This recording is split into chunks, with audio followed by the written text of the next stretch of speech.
Welcome back to Bad Things in History, where 15 minutes of fame isn't always what it's cracked up to be. Television provides all sorts of entertainment.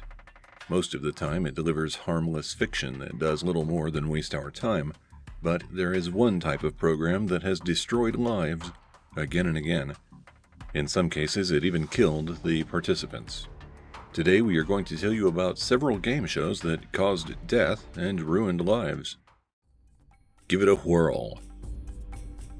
The Late Late Breakfast Show was more of a variety show than a game show. It aired on the BBC starting September 4th, 1982. New episodes were usually broadcast on Saturday evenings. The program was hosted by Noel Edmonds. He was previously a radio DJ but moved into television later in his career. The show normally ran for an hour. It would include interviews and performances. Early in its history, the Late Late Breakfast Show became involved in controversy. The reason why was because of Paul McCartney. In October 1983, Paul McCartney released a single called Say, Say, Say. The song was a duet with Michael Jackson. When the single was released in the UK, the music video was not ready yet. As a result, the song appeared at the top of the charts, then began falling. Paul McCartney flew to London planning to show the video on a popular UK show called Top of the Pops. Unfortunately, the show had a strict policy. If a song fell from the top of the charts, they simply wouldn't promote it. Paul was not happy. The BBC decided to try and make him happy with a compromise. If Paul would appear on the Late Late Breakfast Show for an interview, then the show would play his video. Paul reluctantly agreed. Paul and his wife Linda appeared on the show for a live interview on October 29, 1983. The pair participated as little as possible, giving the shortest answers they could to Noel's questions. Additionally, that night's episode had originally been planned around Olivia Newton John. She was going to be the star for that evening's show, but thanks to Paul McCartney, she was relegated to guest star status. She also had to perform in a skit, which promoted Paul's new video. Conflict with a former Beatle was the least of the show's problems. There was a segment at the end of each program which ventured into game show territory. It was called Give It A Whirl. Viewers would call into the show. The host would then spin a wheel. The wheel contained a list of stunts the caller would have to perform. If everything went according to plan, the viewer would spend the next week training. Then, on next week's episode, it would be time to perform the stunt publicly. On September 10, 1983, the first major accident happened. A stunt driver crashed into a wall at 140 miles per hour. He broke his pelvis and injured his neck and back.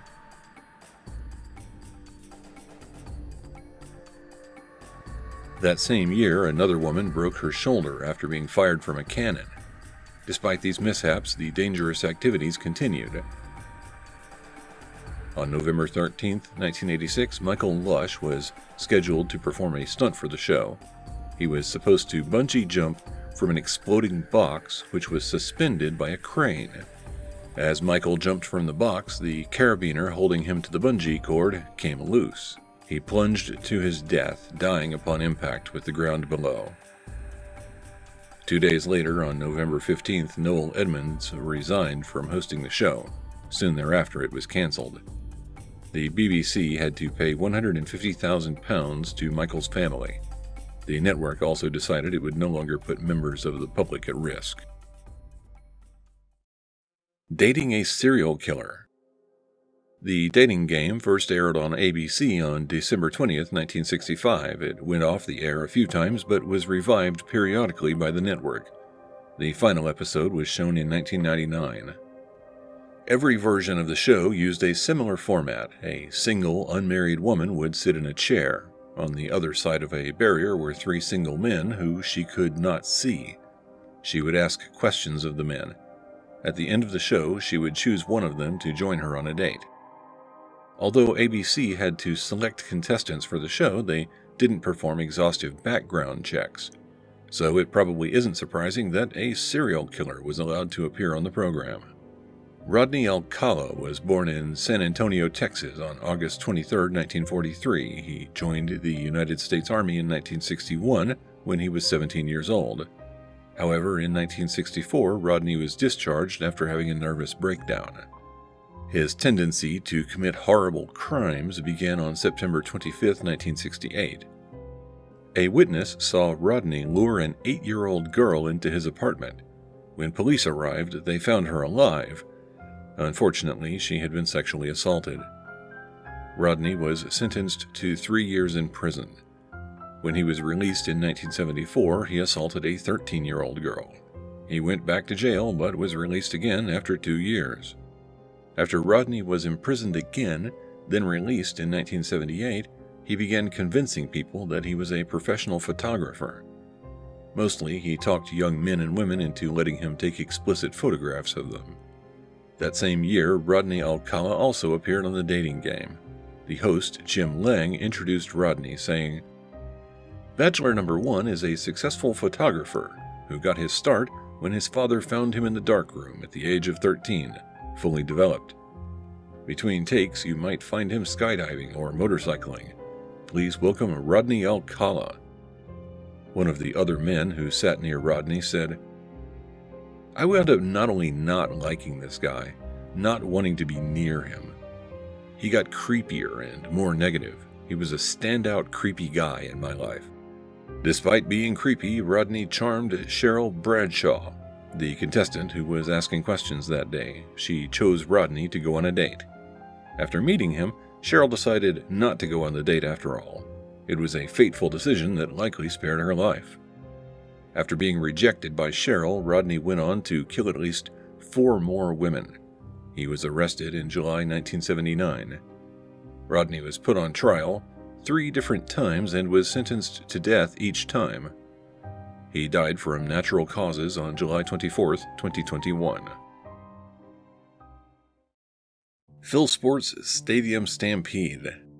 The greatest death toll from a game show accident happened in the city of Pasig in the Philippines. For most people who live in the Philippines, poverty is a fact of life, and popular entertainment isn't afraid to exploit it. In 2005, a new show aired in the country called Wawawi. It would allow members of the public to play games and win cash prizes. Understandably, for those who didn't have money, the chance to appear on the show was too good to pass up. On February 4, 2006, the station which broadcast Wawawi decided to have a big 1-year anniversary special. It was going to take place at the PhilSports Stadium. However, organizers underestimated just how desperate and determined their audience would be. Most of those who waited outside the stadium were poor and jobless. They all wanted a chance to become instantly wealthy. At around 6 p.m., organizers began handing out tickets to people in the crowd, but those who were not selected didn't plan to wait quietly.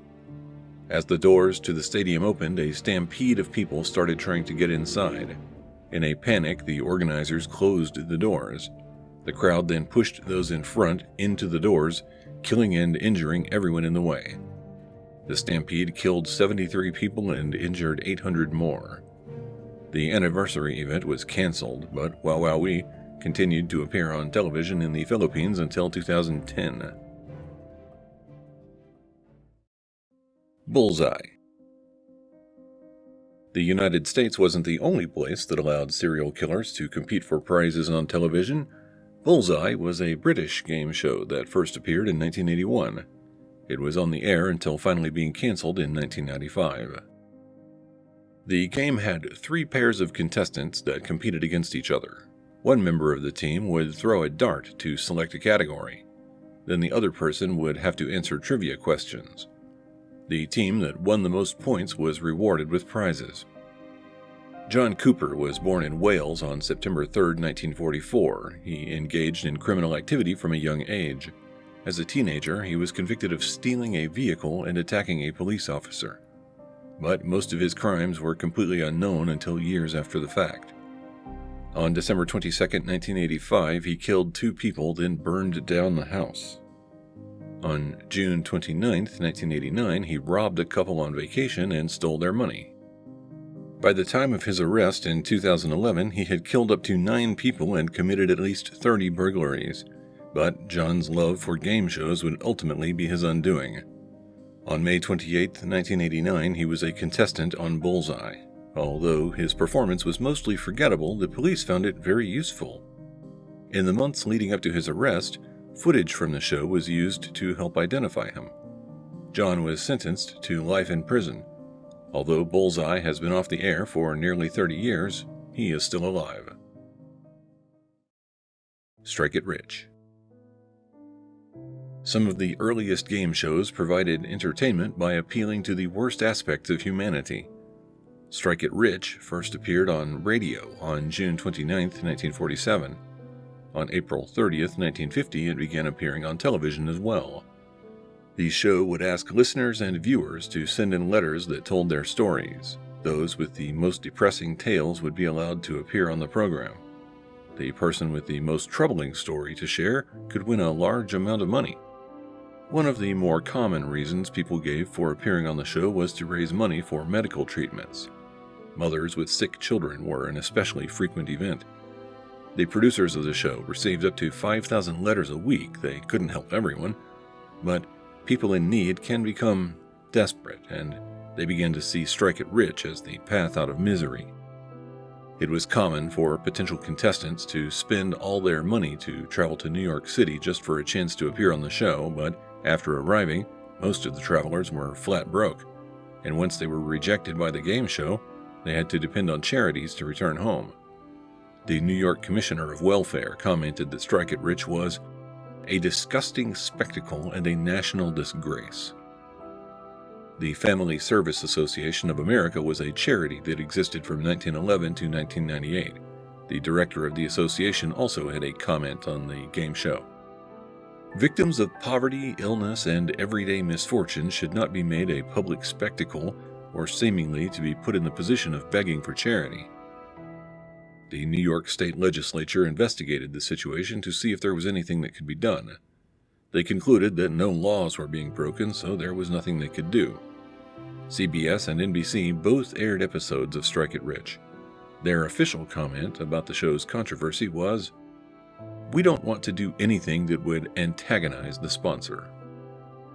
Although the show never directly caused anyone to die, it did drive hundreds of poor people into further financial ruin. 2 attempts were made to revive Strike It Rich in 1973 and 1978. However, viewers were no longer interested.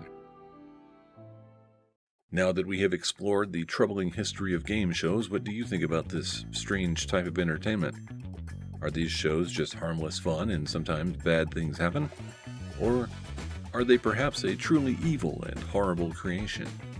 Let us know what you think in the comments below. If you're still watching, then we would like to ask a favor. Our channel is small and nobody is paying us to do this. We keep making these episodes, probably because of an undiagnosed mental illness. Still, it would be great if you helped us reach new viewers. So please like this video and any others on our channel that you enjoy. Subscribe if you haven't already. It helps convince YouTube that we don't totally suck. Thank you for watching Bad Things in History.